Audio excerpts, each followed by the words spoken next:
Hello everyone, welcome back to my channel. I am Bets Golden, and today I am going to be doing a technique that I actually picked up from a friend of mine. I had introduced her to the gel press 2 weekends ago, and she immediately started doing this one technique. She played with a couple stencils, but she ended up just finding this particular style, and it works for her so well. So for this technique, I am using my 12 by 12 gel plate, a 6 by 6 gel plate, and then also some open acrylic. Open acrylics are really important for this because laying the color takes a little bit more time, and it's the art form in itself, really. I also am using a small brayer, which I never used before. She's the one that really reintroduced me to a small brayer, and it's because the technique that she uses requires it. And this isn't necessarily like reinventing the wheel per se, but it's just not a way that I've used the gel press before. Normally, when I use a gel press, I will just lay color down real quick, pick it up, and then layer some more. It's a fast process. But my friend taught me the art of just slowing down. So what I'm doing now is I'm just trying to decide what colors I want to use. And then from there, I will gather them up, lay them off so I know what I'm doing and with what. I'm trying to be a little bit careful regarding color family. I don't want to mix warms with cools because I don't want any brown. So basically what she does is she puts the open acrylic directly onto the gel press, and she brayers it out, usually in one direction. And as you can tell, one of those I didn't do in one direction, so I'm like, whoops, got to go back and do it again. And you'll see in the end, you can't even tell. But the benefit of using the 6 by 6 off to the side is it allows you to rub off your brayer, so you don't have a lot of mixing between your colors that you're using. And once the little 6 by 6 gets full, then you just go through with a junk piece of paper and pull it up. Since this is an open acrylic, it will take a lot longer to dry, so you don't have to work quite as quick. It will eventually dry, but not as fast as a regular acrylic. And there is a way that you can do this with a regular acrylic as well, but this way is just so fun, and it's just therapeutic. So I gotta confess that I don't craft much with friends. So it was so nice to find someone to do this, and I literally was just trying to play that day. I had no intention of picking up a technique. So when I was watching her do it, she was doing it every single time. This girl was pulling just incredible pulls. I knew I was onto something. So if you're having a hard time being inspired in your craft room, I encourage you to go and see if you can't craft with friends. Just take a day off just to really play, literally play, and just enjoy the process of it. You'll be re-inspired, and you'll learn things. And if you're like me and you really don't have any craft friends, I didn't really until recently. I mean, I have craft friends, but they're all through the craft store.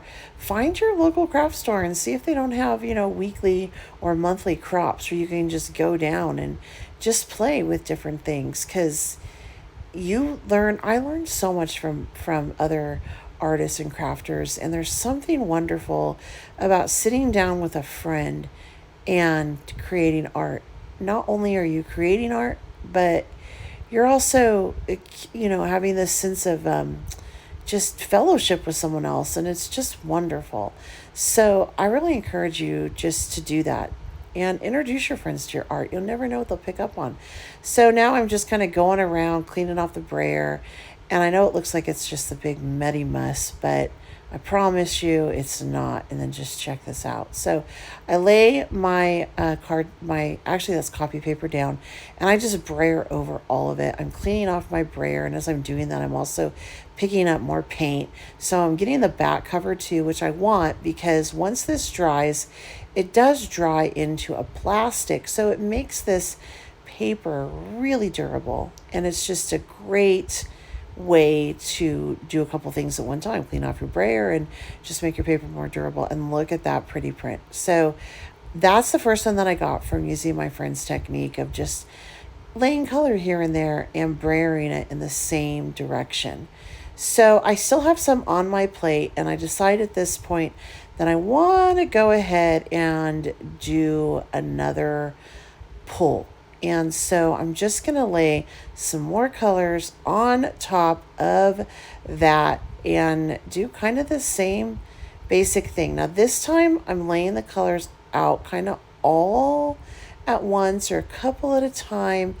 And then I'm going to go through and just brayer. So this is a great way if you don't have a lot of time and you want to do this technique. You can totally dab the colors on and then go through and just brayer it out. And I'm even throwing in some white. I really like to do that. I love white mixed in, especially on a second pull when you got a dirty plate. I think it's fun.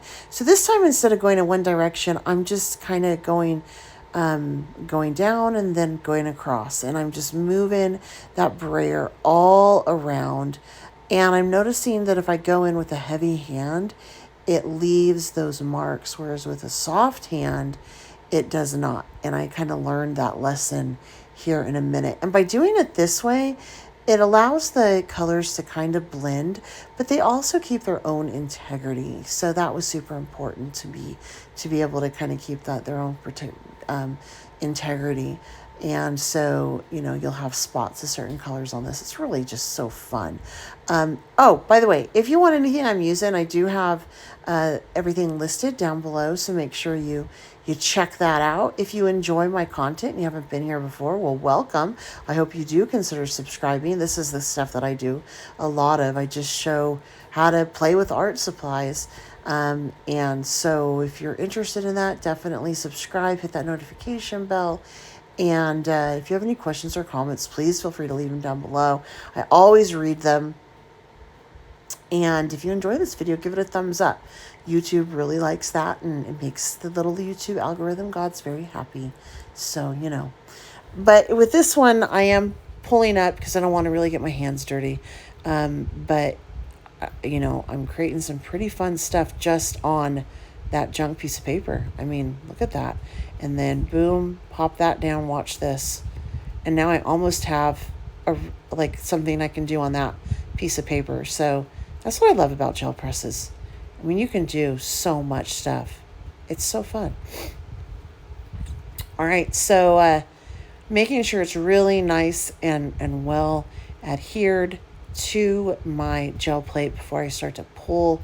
Again, the open acrylics are they take a while to dry, and the color vibrancy on it through golden is really great. Look how pretty that is. I wouldn't have learned how to do this if I just didn't hang out with my friend for a day of crafting. I'm going to share with you some of her prints that she did at my house. Until next time, I'm Beth's Golden. Happy crafting.